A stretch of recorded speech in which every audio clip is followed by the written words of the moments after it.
tahu hidup kita berkat atau tidak, perniagaan kita berkat atau tidak, mula-mula kena faham benda makna berkat.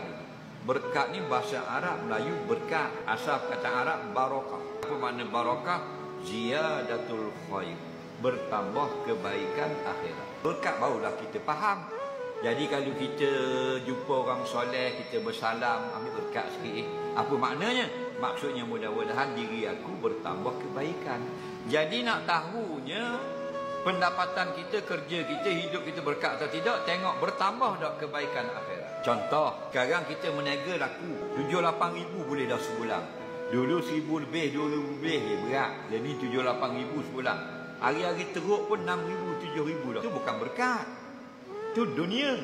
Nak tengok berkat ke tak? Dalam untuk dapat 7-8 ribu sebulan ni, bertambah tak perkara akhirat dalam hidup ni? Bertambah, berkat. Kalau tak bertambah, tak berkat.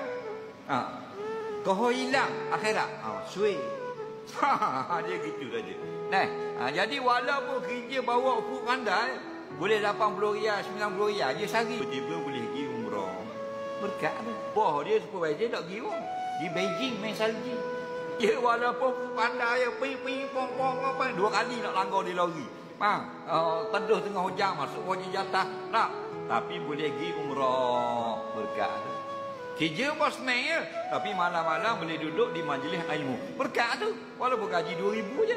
Ni makin laku, makin meniaga laku, semua makin naik pakat, makin jauh dari majlis, makin jauh dari Imam Bilal, makin jauh daripada masjid.